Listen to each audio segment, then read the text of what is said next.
Hello students, welcome to all of you in this class. And आप जानते हैं कि पटना यूनिवर्सिटी के प्रिपरेशंस के लिए लगातार हम लोग अपने आप को प्रिपेयर कर रहे हैं। और आज के इस क्लास में हम लोग कॉमन पेपर के एक जो वर्बल पार्ट है, यानी कह सकते हैं जो जनरल एप्टीट्यूड है, उसके एक लॉजिकल रीजनिंग्स को देखेंगे जो कि है कैलेंडर प्रॉब्लम। और ये आपका बेसिकली जनरल एप्टीट्यूड का पार्ट है, ध्यान रखिएगा। क्योंकि पटना यूनिवर्सिटी ने जो अपना सिलेबस जारी किया उसके अकॉर्डिंग जो कॉमन पेपर है वो बेसिकली 3 पार्ट में डिवाइडेड है। और इसका सिलेबस भी मैंने आपके साथ डिस्कस किया था। और आज अभी हम लोग सबसे पहले समझ लेते हैं कि जो भी हम लोग क्लासेस अटेंड कर रहे हैं तो कॉमन पेपर का क्या क्लास रिपोर्ट है, यानी कितने सारे क्लासेस इस कॉमन पेपर पे हो चुके हैं, और जो प्रीमियम मेंबर्स है वो कितने टॉपिक्स पे डिस्कस कर चुके हैं और उनका कितना टॉपिक बचा है। चूँकि टाइम हमारा धीरे धीरे नज़दीक आते जा रहा है तो आपका प्रिपरेशन का क्लास रिपोर्ट भी आपके सामने होना ज़रूरी है। तो क्या कुछ क्लास कंप्लीट हुआ, पहले ये समझ लेते हैं। इसके बाद हम लोग कैलेंडर के प्रॉब्लम को, यानी कॉमन पेपर के जनरल एप्टीट्यूड के इस सेक्शन यानी कैलेंडर प्रॉब्लम को हम लोग देखते हैं। तो चलते हैं पहले क्लास के रिपोर्ट को समझते हैं, क्या कुछ क्लास हमारा कंप्लीट हुआ है इस पूरे कॉमन पेपर सेक्शन का। अगर बात की जाए हमारे क्लासेस के बारे में, तो मैंने आपको सिलेबस बताया था। PUCT 2022 के कॉमन पेपर के लिए मैंने सिलेबस एंड प्लानिंग, ये दोनों बात के बारे में डिस्कस हमने फर्स्ट क्लास में किया था। और इसके अकॉर्डिंग हम लोग जानते हैं कि ये जो पूरा सिलेबस है वो डिवाइडेड है 3 सेक्शन में। एक तो जनरल नॉलेज का सेक्शन, सेकंड आपका जनरल एप्टीट्यूड का section. General aptitude section 2 part में, एक वर्बल पार्ट था और एक हमारा नॉन वर्बल पार्ट था। एंड फिर आपका एक थर्ड पार्ट था जो कि था न्यूमेरिकल एप्टीट्यूड। अगर क्लासेस के बारे में बात की जाए, क्लासेस रिपोर्ट के बारे में देख रहे हैं कॉमन पेपर के बारे में, तो कौन कौन से क्लासेस कंप्लीट हो चुके हैं। तो हमारा क्लासेस कंप्लीट हो चुका है इंडियन फ्रीडम पे, फर्स्ट पर्सन इन इंडिया। इसके बाद सब इंपॉर्टेंट डेट्स पे कंप्लीट हो चुका है, सब इंपॉर्टेंट प्रोजेक्ट पे कंप्लीट हो चुका है। यानी इस पार्ट से अभी आपका 3-4 पार्ट आपका बचा हुआ है। ये आपका जनरल नॉलेज है। अगर जनरल एप्टीट्यूड के वर्बल पार्ट के बारे में बात की जाए तो एनालॉजी टेस्ट को हम लोग देख चुके हैं, मिसिंग टेस्ट को देख चुके हैं, सीरीज टेस्ट को देख चुके हैं, एंड डेट्स रिलेटेड प्रॉब्लम आज हम लोग करने वाले हैं। अल्फ़ाबेटिकल प्रॉब्लम्स को भी देख चुके हैं। यहाँ से हमारा बचा है रिलेशन बेस्ड प्रॉब्लम।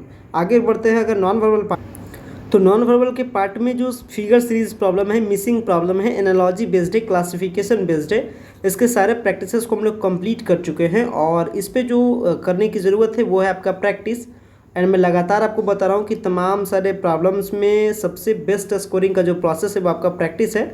इसलिए आप प्रैक्टिस के लिए प्रीमियम ग्रुप से अटैच हो जाए ताकि आप इस पटना यूनिवर्सिटी के एंट्रेंस टेस्ट के लिए अपने आप को बहुत अच्छे तरीके से प्रिपेयर कर ले, ताकि आपका कॉमन पेपर के सेक्शन में आपका 40 में 35 प्लस लाने का आपके पास कैपेबिलिटी हो, ताकि आपका स्कोरिंग PUCT 2022 में बहुत अच्छे तरीके से बेहतर हो।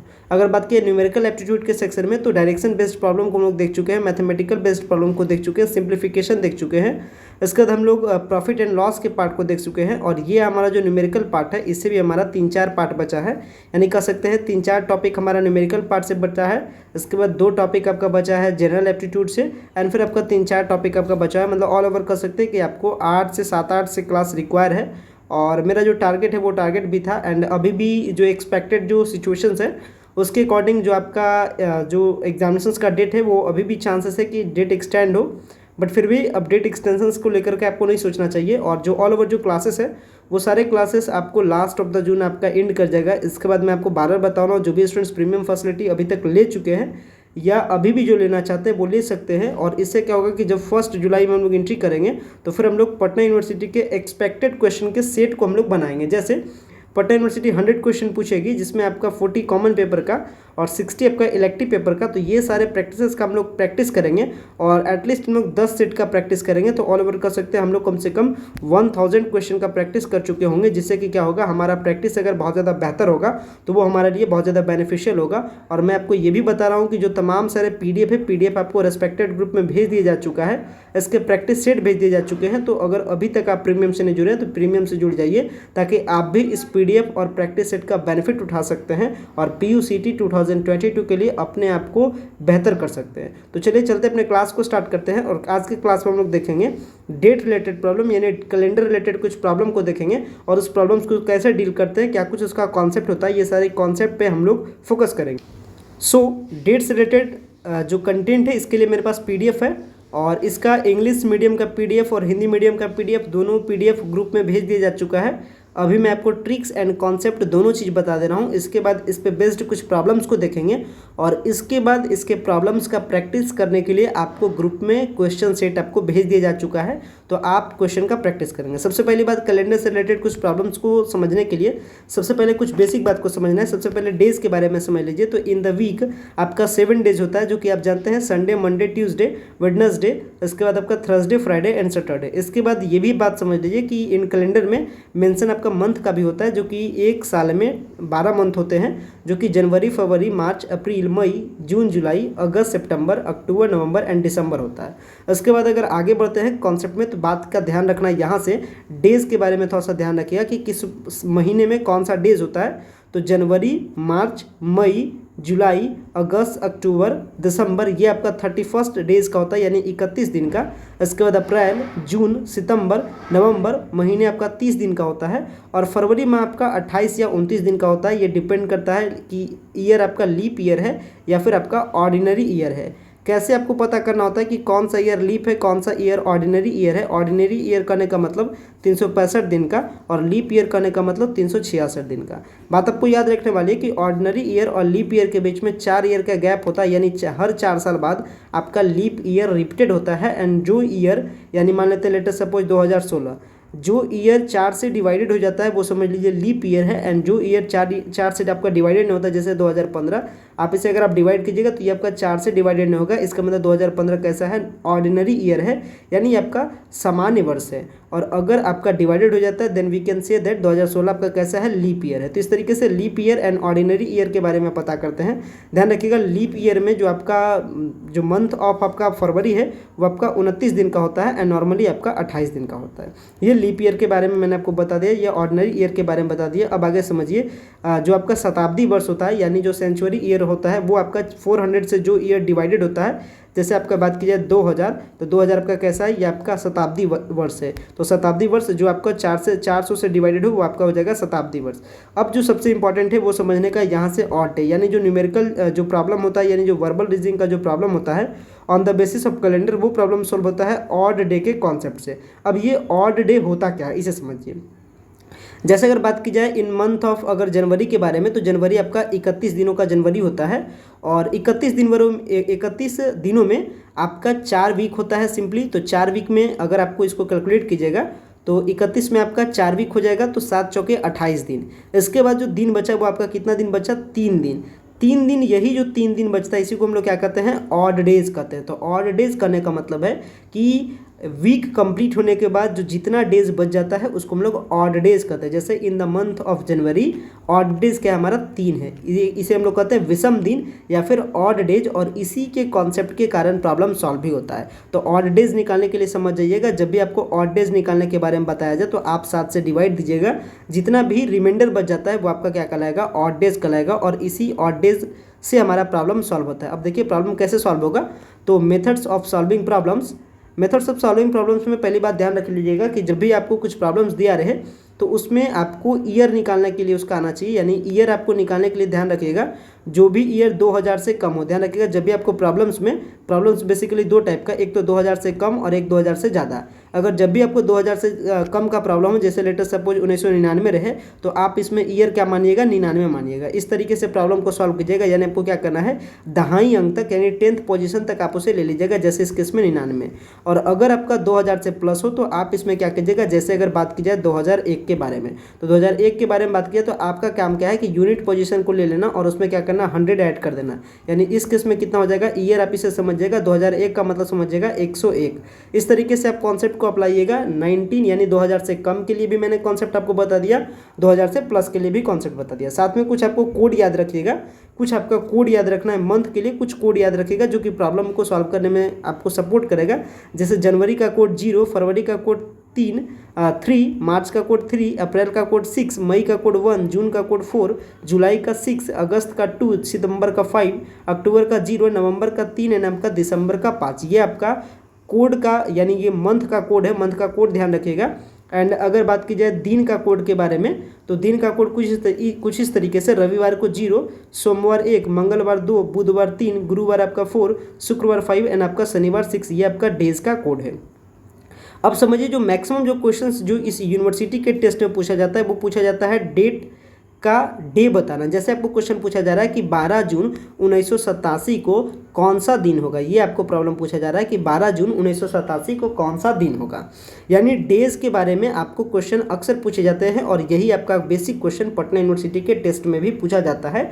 और इस बार भी उम्मीद है एक क्वेश्चन इसका मैक्सिमम, एक क्वेश्चन मिनिमम पॉसिबिलिटीज़ होता है और मैक्सिमम में भी ज़्यादा से ज़्यादा 2, लेकिन ज़्यादा से 2 से ज़्यादा नहीं आएगा। बट हर एक टॉपिक का हम लोग को प्रिपेयर करना पड़ता है। यही तो टेस्ट की एक कह सकते हैं कि खूबी है कि बहुत से प्रिपरेशंस को हम लोग को कंप्लीट करना होता है पूरे टेस्ट को कवर अप करने के लिए। तो इसी में हम लोग कवर अप कर रहे हैं। तो डे वाले कॉन्सेप्ट में ध्यान रखिएगा, डे निकालने का जो कॉन्सेप्ट है, तो डे जब भी आपसे पूछे तो डे निकालने के लिए आपको क्या करना है, हमेशा कौन सा निकालना है, ऑड डे निकालना है। यानी हमेशा हम लोग को क्या निकालना है, ऑड डे निकालना है।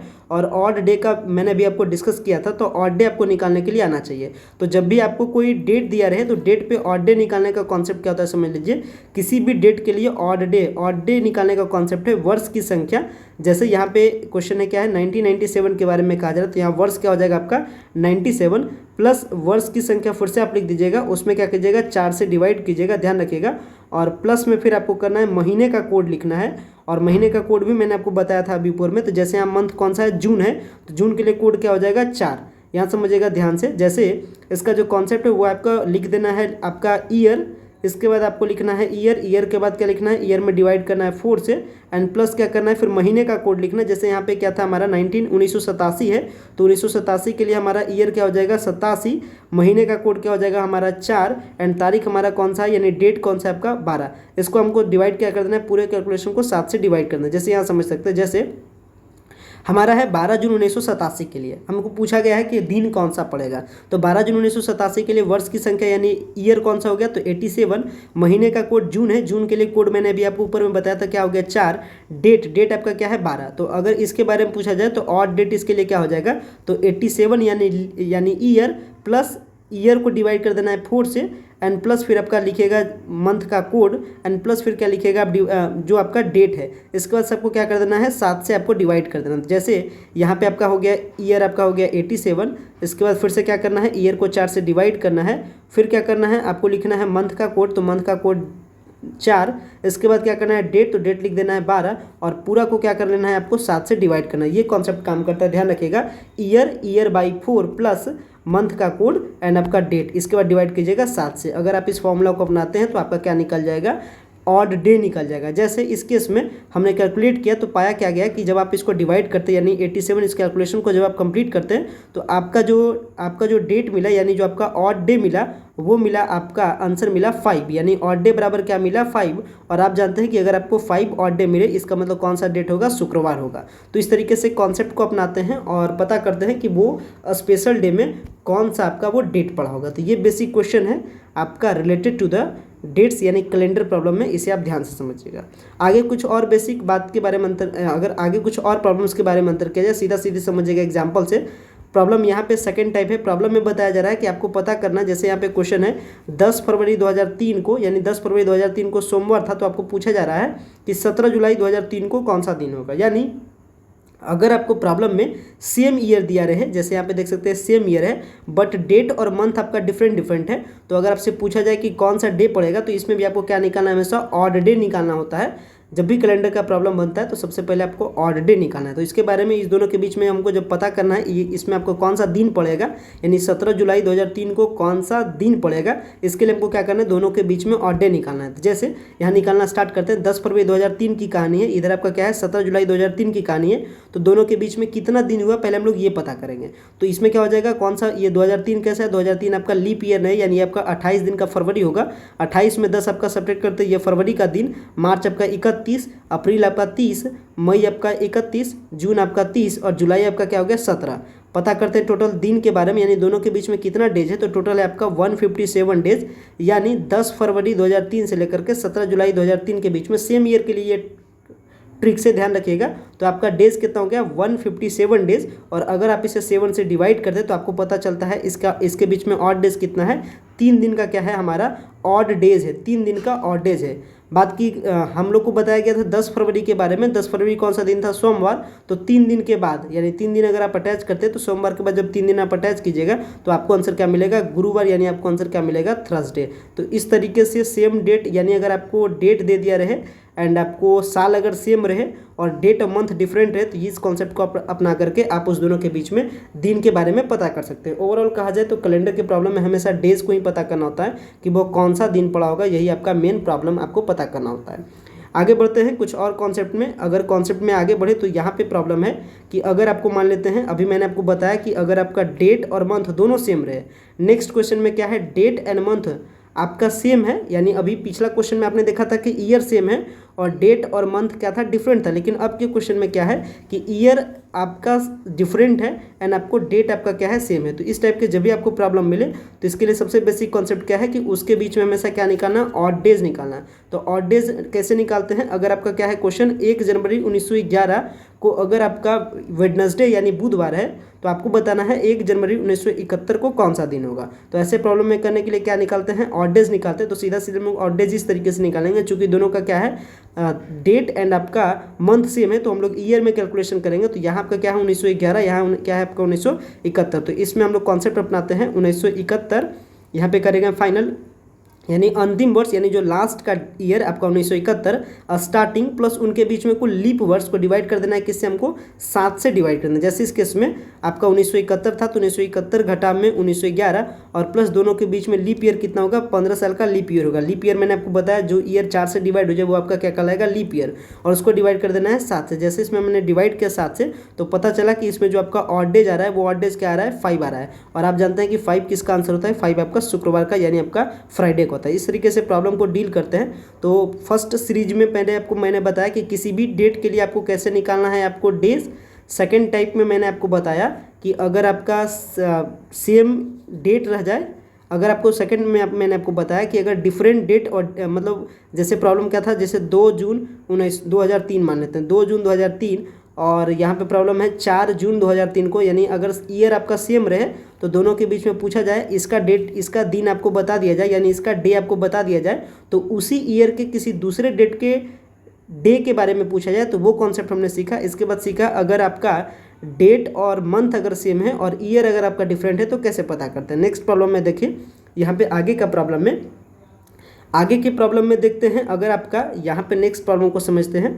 अगर ये नेक्स्ट कॉन्सेप्ट, अगर आपका डेट डे यानी अगर आपका डेट आपका मंथ और ईयर तीनों चीज़ डिफरेंट रहे, यानी डेट मंथ ईयर अगर आपको तीनों कंटेंट आपका डिफरेंट है तो उस टाइम कॉन्सेप्ट क्या लगाइएगा? उस टाइम ऑड डेज बराबर क्या हो जाएगा? वर्ष की संख्या, जैसे पहले लगाए थे वर्ष की संख्या यानी ईयर प्लस ईयर को डिवाइड करना है 4 से प्लस उस मंथ का कोड लिख दीजिएगा, डेट लिख दीजिएगा और 7 से डिवाइड कर दीजिएगा। ये फॉर्मूला आपका बहुत ज़्यादा इंपॉर्टेंट है और ये हिंदी इंग्लिश दोनों PDF में दिया गया है, तो इसको आप ध्यान से समझ लीजिएगा। जैसे क्वेश्चन है कि 10 अगस्त 1955 यानी 10 अगस्त 1955 को लेटर सपोज गुरुवार था तो आपको बताना है 22 अक्टूबर 1993 को कौन सा दिन होगा। तो इसके लिए क्या करेंगे? सबसे पहले हम लोग पता करेंगे कि हम लोग को किसके बारे में पता करना है। जैसे यहाँ पे क्या बताया गया 10 अगस्त 1995 और यहाँ पे क्या तारीख है 22 अक्टूबर 1993। तो इसके लिए पहले हम लोग क्या पता करना है कि इसके दोनों के बीच में कितना जो ऑड डेज है वो ऑड डेज कितना होगा। तो ऑड डेज पता करने के लिए हम लोग किस पे कॉन्सेप्ट अप्लाई करेंगे? 10 अगस्त 1955 पे हम लोग कॉन्सेप्ट को अप्लाई किए। तो यहाँ पे ईयर का लिखा गया 55। इसके बाद हम लोग को क्या करना होता है 55 को 4 से डिवाइड करना होता है, प्लस में आपका मंथ का कोड, मंथ कौन सा आपका अगस्त है, अगस्त के लिए कोड होता है 2 एंड प्लस आपका डेट, डेट कौन सा है 10 और पूरा को किससे डिवाइड करना है 7 से। जब मैंने डिवाइड किया तो पता क्या चला कि आपका डेट कितना विषम आया, आपका 3 दिन आपका विषम दिन आपका कितना दिन आया 3 दिन आया। और ये आपका 3 दिन आपका आया, कौन सा डे आया ऑड डेज आया, ऑड डेज इक्वल्स टू हमारा क्या आया 3। और यहाँ पे क्या था गुरुवार, तो गुरुवार यानी आपका कौन सा डे था आपका वो डेट था थर्सडे। तो थर्सडे में 3 दिन जब आप अटैच कीजिएगा यानी आपका गुरुवार का दिन था और गुरुवार में अगर आप 3 दिन अटैच करते हैं तो ऑड डेज हमारा इस केस में जो ऑड डेज का आंसर आया वो आया हमारा ऑड डेज बराबर आया था 3। और 3 का मतलब बेसिकली होता है बुधवार, यानी 3 का जो ऑड डेज का मैंने कॉन्सेप्ट बताया था कि कोड बताया था, तो 3 का मतलब होता है बुधवार। लेकिन क्वेश्चन में 10 अगस्त 1955 के लिए क्या बताया, गुरुवार बताया, यानी एक दिन क्या करा है, प्लस करा है। तो सेम तरीके से इसमें अप्लाई करेंगे। 22 अक्टूबर 1993 के बारे में ऑड डेज निकाले, तो ऑड डेज का कोड आया 5, एंड 5 का मतलब क्या होता है आपका फ्राइडे। तो सेम तरीके से जैसे इसमें एक दिन आगे था, तो सेम तरीके से इसमें एक दिन आगे कर देंगे। तो आंसर पता चला कि 22 अक्टूबर 1993 को कौन सा दिन होगा, वो आपका होगा सैटरडे। तो इस तरीके से कॉन्सेप्ट को अपनाते हैं। साथ में कुछ और बेसिक कॉन्सेप्ट को ध्यान रखिएगा। बेसिक कॉन्सेप्ट देखिए बताया जा रहा है कि साधारण वर्ष का पहला दिन यानी ऑर्डिनरी में जो फर्स्ट डे होता है वही आपका लास्ट डे होता है। जैसे लेटर सपोज आपसे क्वेश्चन पूछ दे कि ऑर्डिनरी डे, जैसे आपका ये आपका 2001 है, 2001 बेसिकली आपका ऑर्डिनरी ईयर है। आपको बता दे क्वेश्चन कि 1 जनवरी आपका दिन था आपका मंगलवार, तो आपसे पूछ दे कि 31 दिसंबर कौन सा दिन होगा, तो वो भी कौन सा होगा, मंगलवार। यानी ऑर्डिनरी डेज में first day and last day आपका दोनों सेम होता है। और लीप वर्ष का पहला दिन और अंतिम दिन में एक दिन का अंतर रहेगा, ध्यान रखिएगा। अगर आपका मान लेते हैं कि लीप ईयर है, जैसे 2000 है, और 2000 में मान लेते हैं कि पहला दिन आपका है मंगलवार, यानी 1 जनवरी अगर आपका मंगलवार है, तो अगर लास्ट पूछा जाए 31 दिसंबर के बारे में, तो वो हो जाएगा आपका बुधवार। ध्यान रखिएगा, एक दिन का आपका गैप रहेगा। ये कॉन्सेप्ट काम करता है। इसके बाद और कुछ बेसिक कॉन्सेप्ट ध्यान रखिएगा। निम्न महीनों के प्रथम दिन समान होते हैं, यानी कुछ ऐसे मंथ हैं जिसके जो फर्स्ट डेज होते हैं वो समान होते हैं, यानी इक्वल होता है। जैसे फरवरी मार्च का डेज इक्वल होता है। फरवरी मार्च और नवंबर, यानी फरवरी मार्च और नवंबर अगर मान लेते हैं, अगर आपसे बोल दे कि 1 फरवरी आपका मंडे है, इसका मतलब 1 नवंबर भी क्या होगा, मंडे होगा। कुछ कॉन्सेप्ट यहाँ पे ध्यान रखिएगा। सेम तरीके से जनवरी और अक्टूबर सेम होता है। जैसे जनवरी एंड अक्टूबर के बारे में, जनवरी आपको बोल दे कि आपका वेडनेसडे, इसका मतलब 1 अक्टूबर भी क्या होगा, वेडनेसडे होगा। सेम तरीके से अप्रैल और जुलाई का कॉन्सेप्ट काम करता है। इसके बाद कुछ लास्ट डेट के बारे में भी ध्यान रखिएगा। एंड इसके बाद आपका जो चौथा पेयर वो सितंबर और दिसंबर का।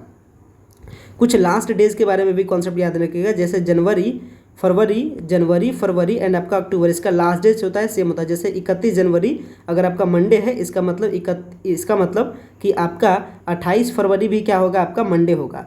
31 अक्टूबर भी क्या होगा, मंडे होगा। इस तरीके के कुछ बेसिक कॉन्सेप्ट है जो कि यहाँ पे बताया गया। सेम तरीके से मार्च और जून का लास्ट डेट सेम होता है। अप्रैल और दिसंबर का लास्ट डेट सेम होता है। अगस्त और नवंबर का लास्ट डेट सेम होता है। तो इस तरीके से ये आपका डे से रिलेटेड कॉन्सेप्ट था। इसमें हम लोगों ने एग्जाम्पल को भी देखा। अब इससे रिलेटेड जो प्रैक्टिस है, यानी जो हम लोग को क्वेश्चन का प्रैक्टिस सेट करना है, वो मैं आपको ग्रुप में भेज दूंगा। तो आप उसके अकॉर्डिंग प्रैक्टिस कीजिएगा। उसमें आपको MCQ चॉइस मिला रहेगा, आप उसके अकॉर्डिंग मैच कीजिएगा। एंड फिर फर्दर प्रॉब्लम हो तो वीडियो में कमेंट्स कर सकते हैं या फिर ग्रुप में बताइएगा। जो भी प्रॉब्लम होगा फिर इसके रिगार्डिंग वो सेशन को क्रिएट करके हम लोग प्रॉब्लम्स को ठीक करेंगे। सो गाइस वीडियो को इन करते हैं। Thanks for watching this important class.